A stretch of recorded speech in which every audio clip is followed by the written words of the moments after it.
I do think there are very good reasons to set policy so that we're on course to have debt falling over the longer term. One thing we should learn from the financial crisis, from the pandemic, and from the more recent cost of living crisis, primarily coming from Russia's invasion of Ukraine, is that bad shocks come along, and when they come along, government will step in and will add a lot to government debt as it supports households and businesses and public services.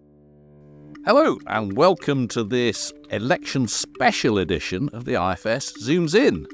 I'm Paul Johnson, Director of the Institute for Fiscal Studies, and today is the first of our election special episodes. Over the next few weeks, we'll be coming to you weekly, possibly even more if you're really lucky, on a Monday to give you an insight into how we're understanding the election here at the IFS. I'll be joined by colleagues from across the organisation, bringing you expert analysis of all the major policy announcements to help you separate fact from fiction.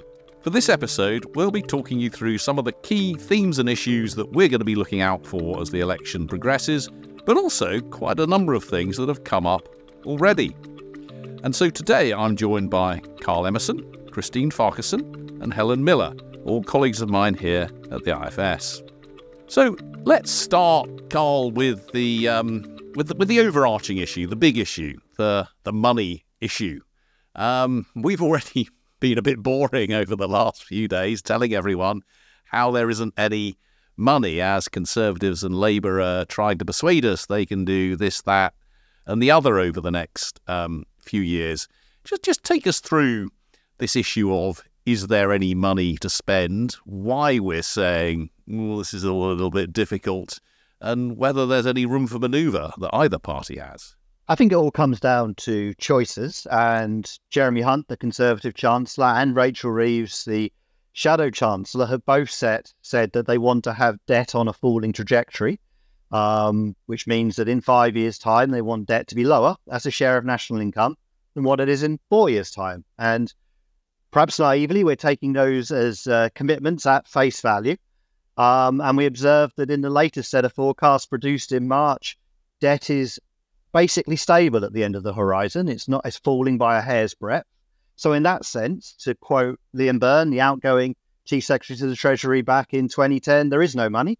And it's important to remember that decline in debt that's very marginal in 5 years' time is already predicated on taxes going up in the next Parliament and some pretty deep cuts to many areas of public service spending, both day-to-day spending and capital spending. So the big picture is that if you're serious about wanting to get debt to fall in 5 years' time, if that's the case, then you are looking at some combination of tax rises and spending cuts over the next Parliament, unless something comes along, unless you get lucky and, for example, the economy just grows faster than what we currently expect. But of course, planning on getting lucky is not a strategy. Well, we always want to get lucky, but I think you've set that out perfectly there. And I think it's important for all listeners to understand this is not the IFS saying you must follow this particular fiscal rule that Jeremy Hunt and Rachel Reeves have set themselves.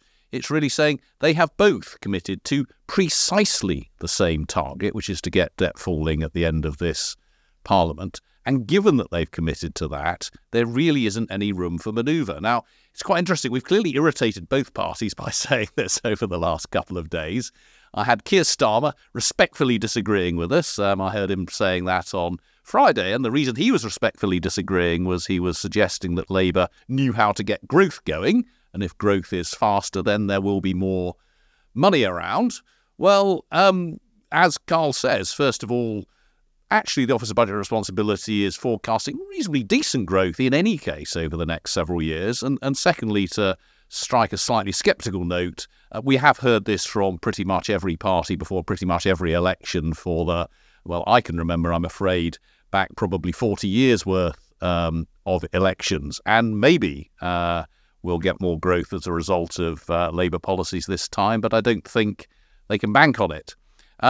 Second, then we had Bir Mafalomi, the Treasury Minister, complaining from the Conservative point of view that we were taking, I think he said we were taking political judgments about how public spending should be distributed. And I think what he meant by that is that Jeremy Hunt actually did pencil in his financial statement a few months ago 1% a year increases overall in public service spending. But what we've said is that, well, they have committed to much faster spending increases than that on defence.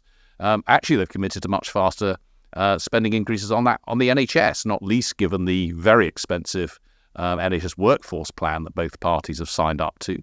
They've committed to much more spending on childcare. Once you take account of those things, then there really isn't any money within that 1% a year envelope. And that's where we get the cuts from. And those are cuts that the Office of Budget Responsibility has also focused on and said. And in the slightly rude words of Richard Hughes, the chairman of the Office of Budget Responsibility, he's described the plans as, quote, not even fiction, on the grounds that fiction is written down. And the Chancellor didn't write down how he intends to save that money. So that's why, I'm afraid, we're rather boringly saying again and again there really isn't any money knocking around. So before we move on to other issues, Carl, the other thing we hear sometimes from Labour is that they've got different fiscal rules from the government on the grounds that they'd be willing to borrow to invest. But I think that's not entirely transparent in terms of which fiscal rules are actually going to bind in terms of what they can actually do. I think that's right. The Conservative government has a rule which looks at total borrowing and a rule that says we want debt falling in 5 years' time. They're on course just about to meet both targets, as long as they're prepared to do those tax rises and spending cuts that they've penciled in for the next Parliament. Labour's rule for borrowing says actually we'll ignore borrowing on investment, we'll look at just day-to-day spending and make sure that's covered by revenues.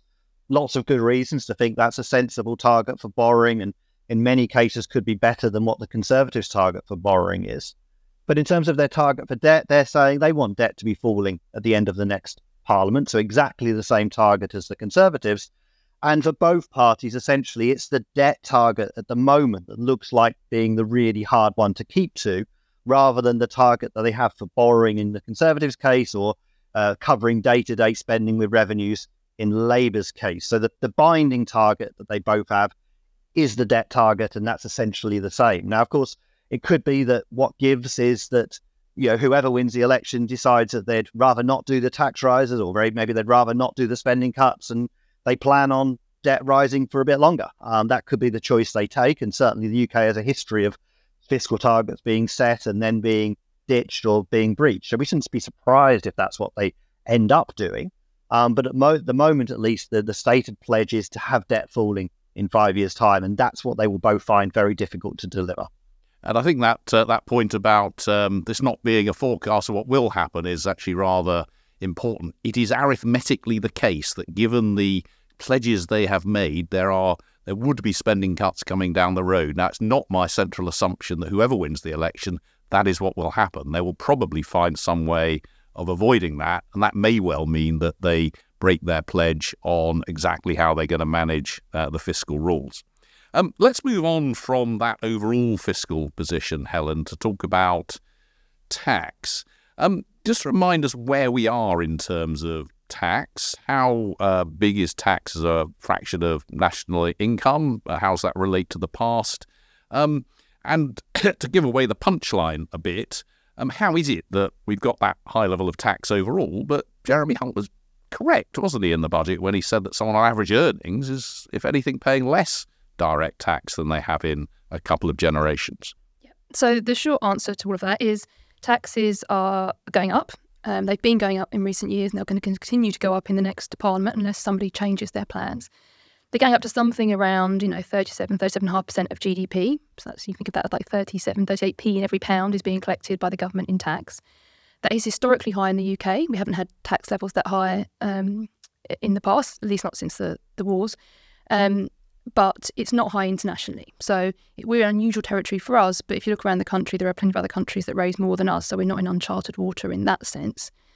To the point about the average earners, I think the basic answer to that is that there are lots of taxes, not just direct taxes on earnings. So the government have raised a range of taxes, including corporation tax, for example, which means that the overall tax burden is going up, even though they've cut direct taxes, so think of income tax and NICs, in a way that means that the average earner is paying a little bit less. That also makes us unusual internationally, because countries that do raise more than us tend to raise more from average earners. So it's not that we stand out and that we're not taxing the rich more. In fact, actually, we tax the top earners at relatively high levels. Where we stand out is on those middle earners. So we had this kind of combination of rising taxes overall, but some for protection for kind of middle England, at least in terms of direct taxes on personal incomes. Of course, all taxes are paid by people ultimately. So if we went and allocated corporation tax to people, it might change the picture somewhat. But that's big picture what is happening. And that's that's a message that people, let's be blunt, don't often like to hear, that we're raising a relatively large amount of tax, but actually those who are paying less than in general across other countries are people on middle kinds of earnings. And the national insurance cuts that Jeremy Hunt's announced in the last couple of fiscal events are worth, getting on for £1,000 a year for people on around average earnings or a little bit above. Yep, exactly. And it's interesting that they've had a whole combination of policies that you can look at some fun charts that, they're better off for middle earners than they are either for poorer people who, if you're not paying tax, you don't benefit from tax cuts, or from higher earners who tend to be paying more. So there's been a change in the combination of the balance of taxes. That means that average earners, at least on those direct measures, on those direct income tax and NICs, not thinking about corporation tax and other things, have been better for average earners than for other people. We've had a big tax announcement. We're recording this on Tuesday, within the last 24 hours, which is that the Conservatives are saying they want to increase the tax allowance for pensioners. Now, it's very striking that we used to have a bigger tax allowance for pensioners, which George Osborne essentially got rid of. And indeed, the pensioner tax allowance is now lower in real terms than it was in 2010, whilst the tax allowance for people of working age is quite a lot higher. Tell us a bit about what the Conservatives have actually proposed, how much it's likely to cost, and what the pros and cons might be. So the proposal is to basically increase the allowance that people, pensioners, can get. So the amount you can earn or get an income before you start paying any income tax, and then to triple lock it. So to make sure that it goes up over time in line with the highest of earnings prices, or 2.5%. So that's kind of equivalent to the triple lock on pensions. And I think it's kind of worth unpacking the two bits of that policy. So one is there's a policy question about what level the allowance should be for everybody, including the working age population, and should it be different for pensioners? And they can make a decision about that, and they seem to have decided that they want to make it a bit higher. Then there's a question about how you might set that allowance across time. And I think there's a particular problem with setting it in this triple lock fashion, because it's not just saying, it's not a neutral decision. It will mean that over time, the more volatile the economy is, so the more difference there is between prices and earnings, for example, the higher that allowance will rise. So they're baking in quite a lot of uncertainty about what that allowance will be over time. It's also worth saying that, I think Carl mentioned earlier, there's already a pretty hefty tax rise baked into the next Parliament, because in general, allowances are being frozen. And therefore more people are being dragged into tax. So part of this will just undo some of that freeze. So it's not completely a giveaway. Part of it is a giveaway, but part of it is just taking away less than they would otherwise have taken away. So I think there's some politics there. One other point I think to make back to your point about changing, I was thinking this morning that if you stepped back, if you were an outsider of the UK and you stepped back and looked at the different bits of the Conservative government, so thinking back to George Osborne's time and then to now, and you show people tax policy under the different parliaments, I'm not sure someone would guess that it'd been the same governments doing tax. Obviously, it hasn't. There've been different prime ministers, different chancellors, but there have been some remarkable changes in the path of tax policy, and often, in different directions. I think this is one of them. So we moved to alignment of allowances across the working age population and pensioners, and this is a proposal to not only to move out of alignment now, but to put in place a policy that would make them move more out of alignment in future. And just to remind, other things that have changed, this government in the 2010s very significantly cut corporation tax rates, has pushed them almost all the way straight back up again. They very significantly increased the personal allowance for people of working age, and they've now cut it very significantly over the last 3 or 4 years. They really tightened the lifetime limit on how much you could put into a pension, and they now got rid of that lifetime limit. And those are just 3 of the most obvious places in which tax policy has been, shall we say, less than fully strategic in terms of its long-term direction. We might come back a little to some other tax issues in a minute, Helen, but let's move on to Christine and some of the spending plans that have been announced. I mean, in different ways, the two parties are looking to find a bit of money for young people in really quite different ways. Perhaps you just tell us a little bit about what we've heard from Labour and what we've heard from the Conservatives so far. Sure. So the biggest announcement we've seen from the Conservatives, obviously, has been this national service program that was announced over the weekend. And Rishi Sunak really went out of his way to try and make that look like a military announcement. This was about getting young people into the armed forces, getting them familiar with the concept of national defense. And that quite quickly turned into something that was much more about the young people themselves. What we want to do is build community and develop these softer, wider skills. And really, we're doing this for the good of those young people rather than for the good of the nation. And I think that distinction actually is quite important because that really influences what you're going to try and achieve with your policy and how you design it. It's not a crazy thing to want young people to volunteer. Other countries do that. Growing up in Canada, I had to do 40 volunteer hours in order to get my high school degree. But restricting it to 18-year-olds and putting this kind of military spin, actually, it's really hard to do that on a short-term basis. You have to think about security clearances. You have to think about lots of other things that go into volunteering in a sort of armed forces capacity. In terms of the funding for that, that's coming from the Shared Prosperity Fund, which essentially functions a little bit like a developmental slush fund.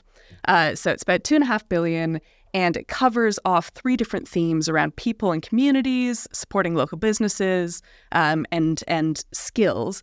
But it also covers off the Multiply Adult Numeracy program. So this pot of money is going to both support young people to volunteer in their community and develop all these soft skills, but also is about helping adults with low levels of numeracy to become better at math. That's quite a broad remit to be putting on this one program of money, which is in any case supposed to be much more devolved than most government spending. And is also very focused on the poorest areas. It is. So this was inherited from the EU's regional development funding, and essentially the government took a decision after Brexit to pretty much recreate that system, channeling more money to some of the areas that have historically been poor, not necessarily those that are still the poorest today. And what about Labour? What have they said about supporting young people in rather different ways? So I think the biggest thing that we've seen from Labour is on their pledge card, they want to have recruit 6,500 teachers for secondary school. That is a big number. It sounds like a big number, about 24,000 schools. But the challenge there is not so much So 6,000 teachers, 24,000 schools. That's about a quarter of a teacher per school. I've heard it described as one limb of a teacher per school, which I think is rather discounting the head. But the challenge there is not so much, are you going to do this? Do you want those teachers? It's how are you going to actually find them? Where are those people going to come from? The money is there. The ambition is there. But in 10 out of the last 11 years, we've missed our targets for recruiting teachers. And that's not really surprising when experienced teachers, at least, have seen their pay fall by something like 12% in real terms since 2010.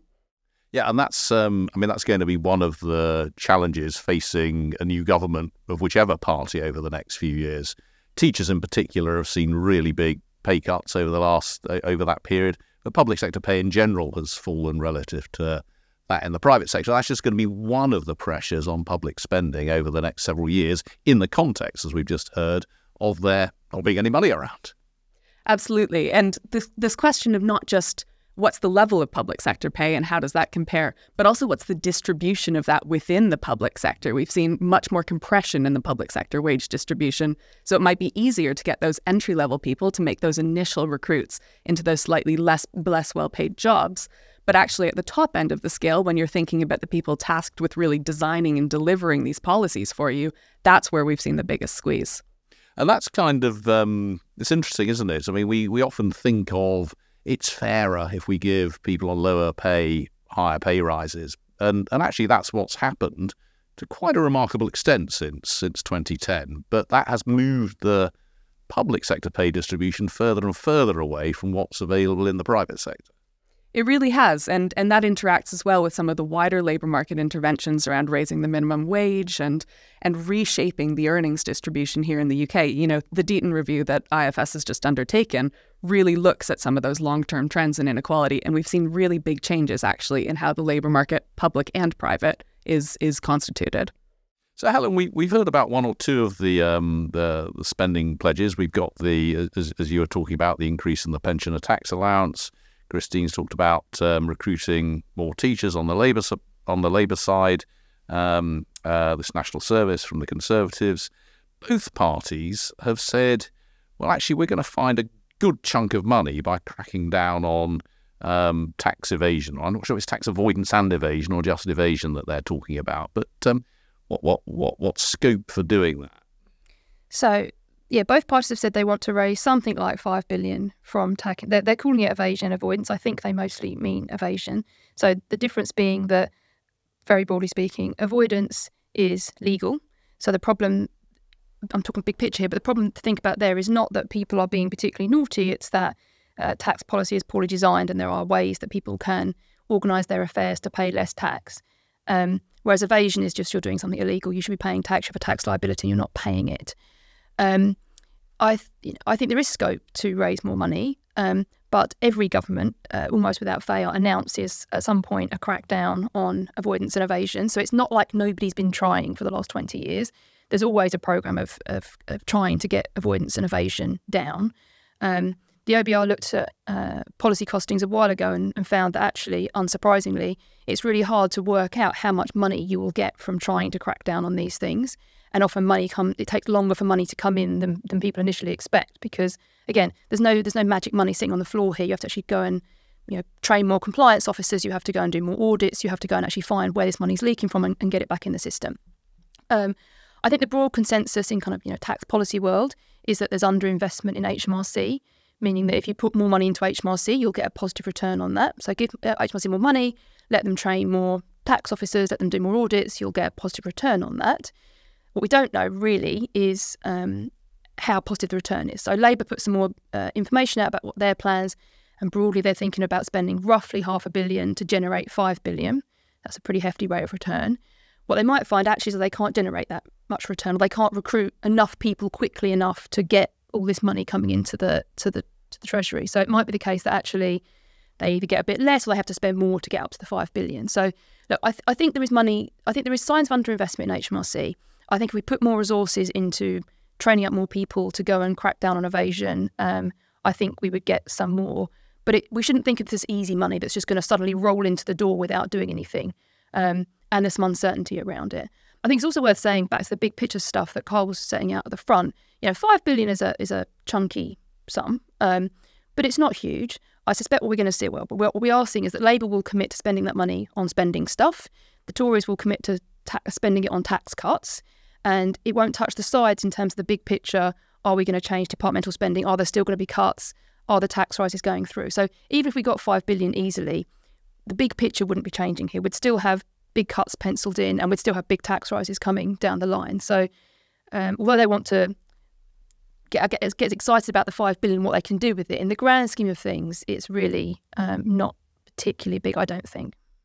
And this tax evasion that they're going after, am I right in recalling that when you look at the HMRC's tax gap numbers, which is their view of the difference between what they should get in and what they do get in, a lot of that evasion is not sort of big multinationals or even sort of very rich people. It's actually sort of small businesses and individuals. This is not, as people might often think, an almost victimless thing in the sense that this is going after the big boys. This is actually about going after the little boys. It is, and girls. Yeah, absolutely. I mean, the tax gap, which is HMRC's measure of how much money they could get in, you have to be a bit careful about what exactly it's measuring. Again, I think on avoidance, there are some forms of avoidance that don't go in the tax gap because they're legal. So they're not in there, but we might still think for other reasons that there are ways to reform taxes to stop that. So I'll give you an easy example. There are lots of people who set up companies and work for their own companies, pay themselves in dividends rather than salary. They get a big tax break. You wouldn't necessarily in the tax gap, but if we stopped that behaviour, we'd raise some money. So there is some of that going on that's not for it. Or some multinationals, or some activity that multinationals do that's not illegal, but under a different system, they might not do it, and we might get some more money. So the tax gap isn't everything. But importantly, yes, you're right. If you look at the tax gap, it's small businesses. So think cash in hand. It's cash in hand businesses who aren't declaring all of their turnover or over declaring their costs or something like that. There's also just quite a lot of genuine just error. So the tax code can be complicated for some kinds of people. It's not always obvious what you should be doing. People make errors sometimes. So an HMRC could help with that. I mean, if they had phone lines that were more open, it was easier to get in touch with them. You might reasonably expect people who are trying to actually fill their forms correctly might do a better job. So it's not that they can't change those things, but you're absolutely right. You shouldn't be sitting there thinking, great, we're going to get $5 billion out of the big tech giants. That's going to be, like you said, victimless. It's not. It's going to be more audits of regular businesses, of plumbers and electricians and small shops and all that kind of thing. And that's not that we shouldn't do it. I mean, they are evading their tax, but yeah, it's not just big companies. Yeah, it's important to be aware of what that's about. It's also worth saying that to be fair, there has been a fair bit of cracking down, particularly on avoidance over the last decade. This government has done a job in getting more money out of combination of rich people and multinationals and foreigners buying homes here and all those sorts of things. In some senses, more than happened over the previous decade. Another thing worth saying is obviously there are still big things underway internationally, right? So the OECD have been spearheading efforts to basically change how we do corporation tax, get more money out of big companies. There are governments now do much better jobs at exchanging information with each other, so you know more about if your rich people live in a different country, how much income they've got, and that's not perfect, but these things are all happening. Actually, one point about who wins the election, we don't know the baseline for HMRC. So whatever they say, we're going to spend more on this, well, more than what? So it's actually quite hard to pin down. So Labour might spend £500 million more than some unspecified baseline. So actually, we don't really know. We won't know until we actually see somebody doing it. Well, maybe we'll never know, but are we actually spending more money on this stuff, or actually it was an ongoing programme, or we're just going to continue the ongoing programme and it'll continue to roll in money as and when. So I think there's a bit of a difficulty there in judging these things. Christine, on the other side of the ledger, on the one side of the ledger, we hear there's, the impression that there's easy money to be got from bringing in more tax revenue by cracking down on the evaders and the avoiders.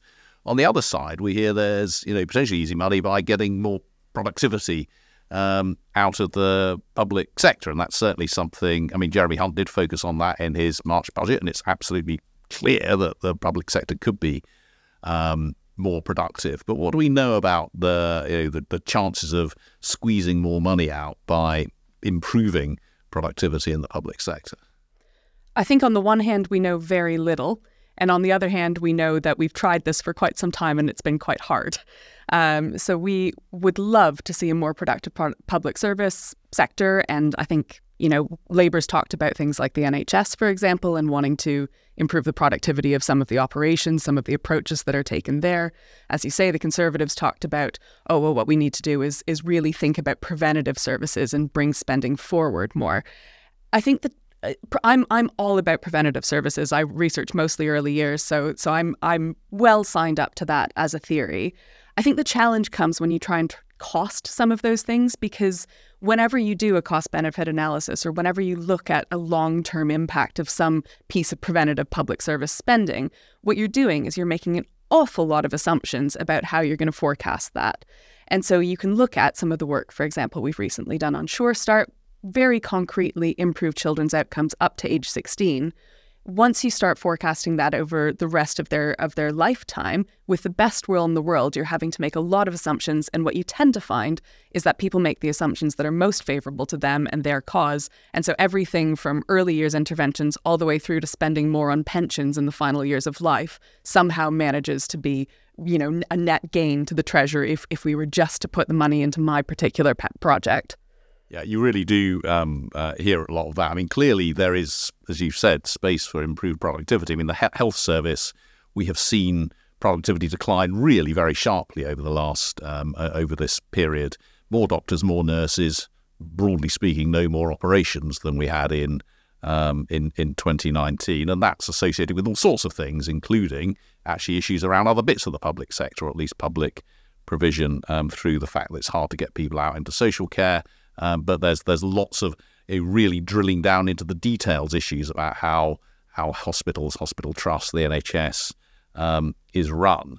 I mean, Carl, one of the things, again, we will hear quite a lot about over the next few weeks, as Christine is intimating, is this issue that both sides are talking about.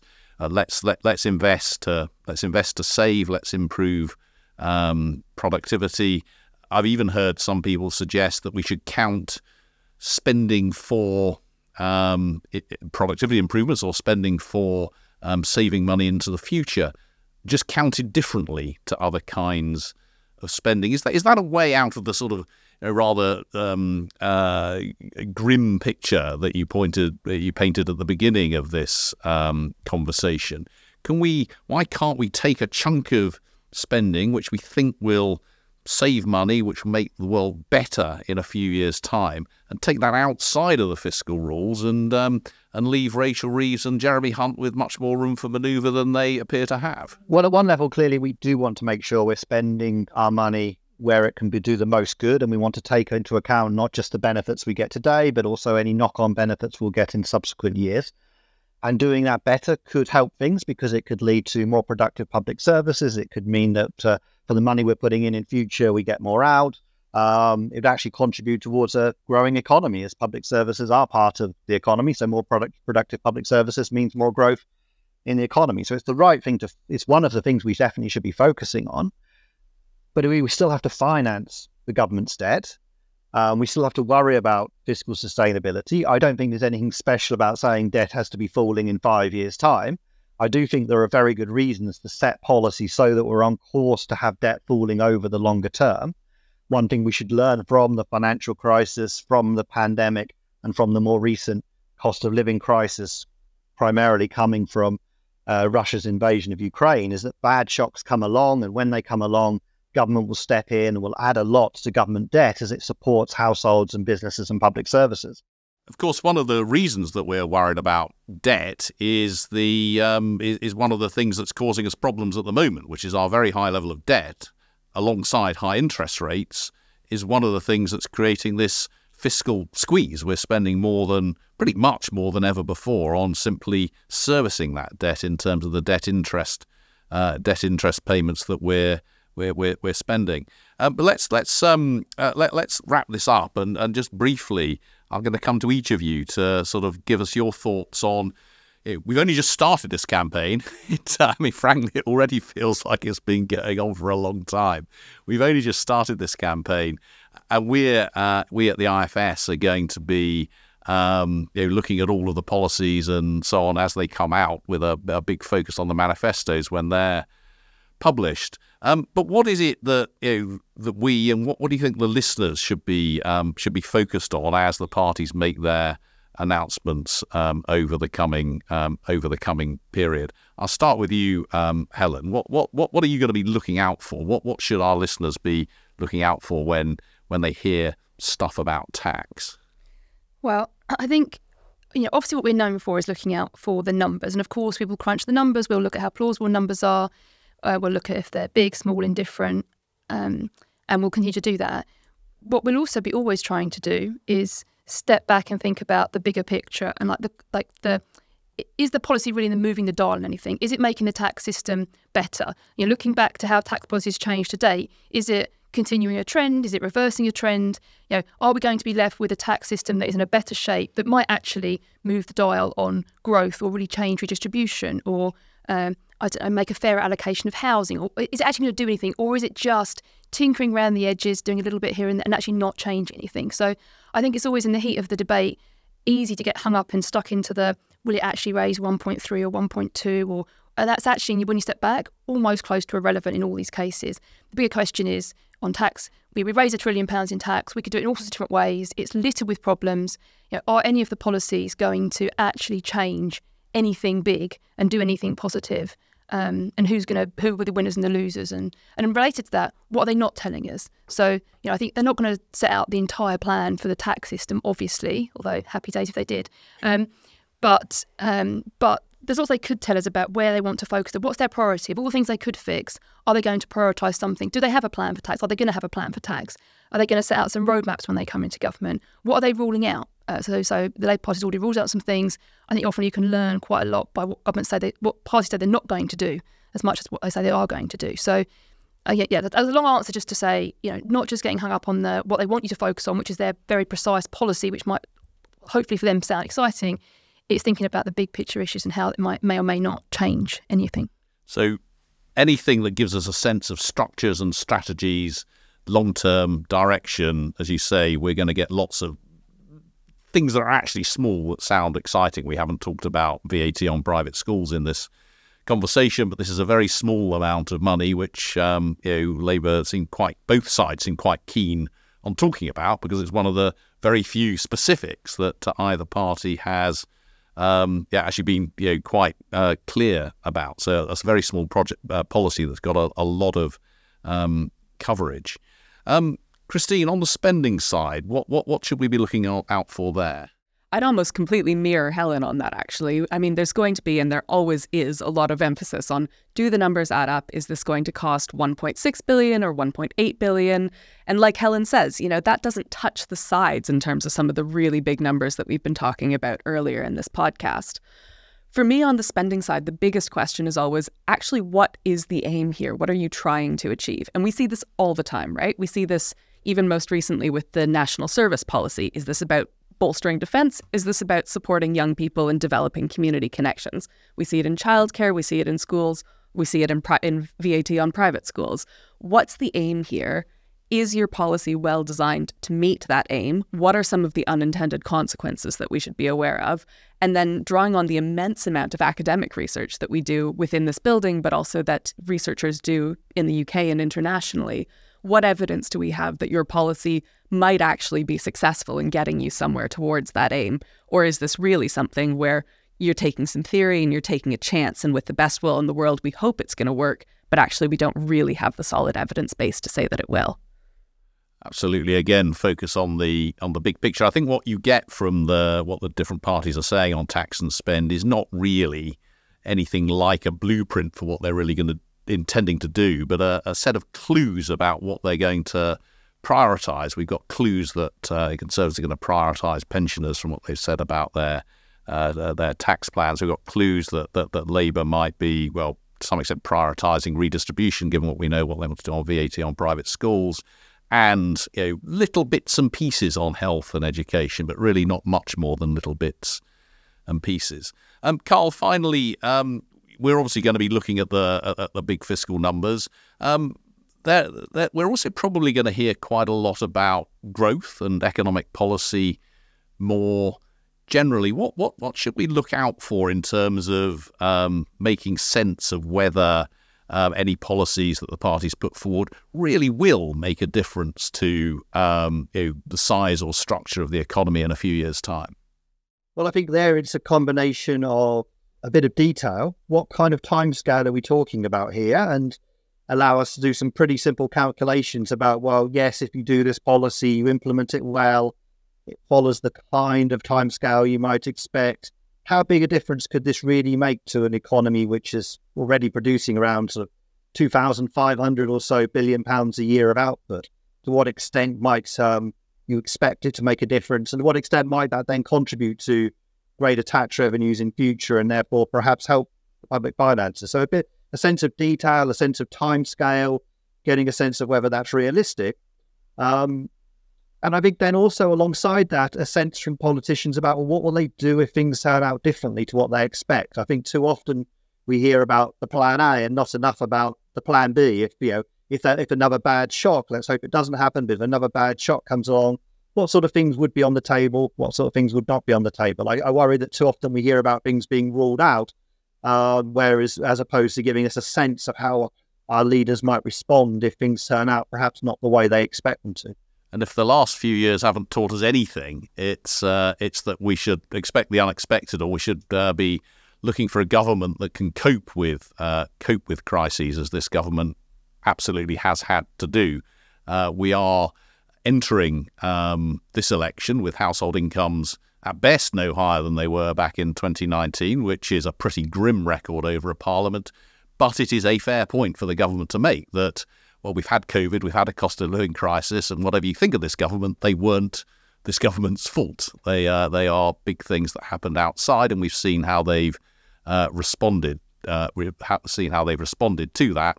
We've also had, more generally, 15 years now of very poor economic growth, which again, to some extent, is mirrored in other countries, though the slowdown in this country has been worse than elsewhere. So we are entering this election in quite a difficult place, a lot of which is to do with international factors, some of which is to do with the fact that we've been through Brexit, which is something that we've decided upon ourselves, and it's clearly related to the policies in terms of spending cuts and so on that we had through the 2010s, whatever you might think of the pros and cons of that policy. Politicians have agency, they can make a difference, but they are also buffeted by what happens outside, and how they respond to that buffeting is really crucial. And I guess that's where we maybe end this edition, is by saying that I think is where the electorate needs to take a view, looking at the two parties, of who they think will be, in broad terms, most likely to respond to whatever buffeting comes up, as well as having a decent strategy on the tax and the spend and the other elements of economic policy. And I think that's something where not we at the IFS certainly won't be taking a view, but you, the listeners and the electorate need to take a view, which certainly takes account of, I hope very strongly, the analysis that we're going to do, but really comes to a personal judgment to some extent about the broad direction and competence of the parties that you're voting for, because that in the end, as they respond to things that happen, is going to be what determines the direction of policy. So thank you very much to Christine, to Helen, to Carl. Thank you all for listening to this very first election special edition of the IFS Zooms In. We'll have at least five more over the next few weeks as we learn more about what's going to be in the offering that the parties make to the electorate. We will, of course, continue to scrutinise everything that comes up. We're also going to be publishing quite a lot of pieces looking back at what's happened since 2019, looking back at what's happened since 2010, to incomes, to welfare, to tax, and so on, and so on. So, again, thank you for listening. To see more of our work, visit www.ifs.org.uk. And to further support us, and particularly at this moment, do consider becoming a member for as little as £10 a month. You can find out more in the episode description. See you next time.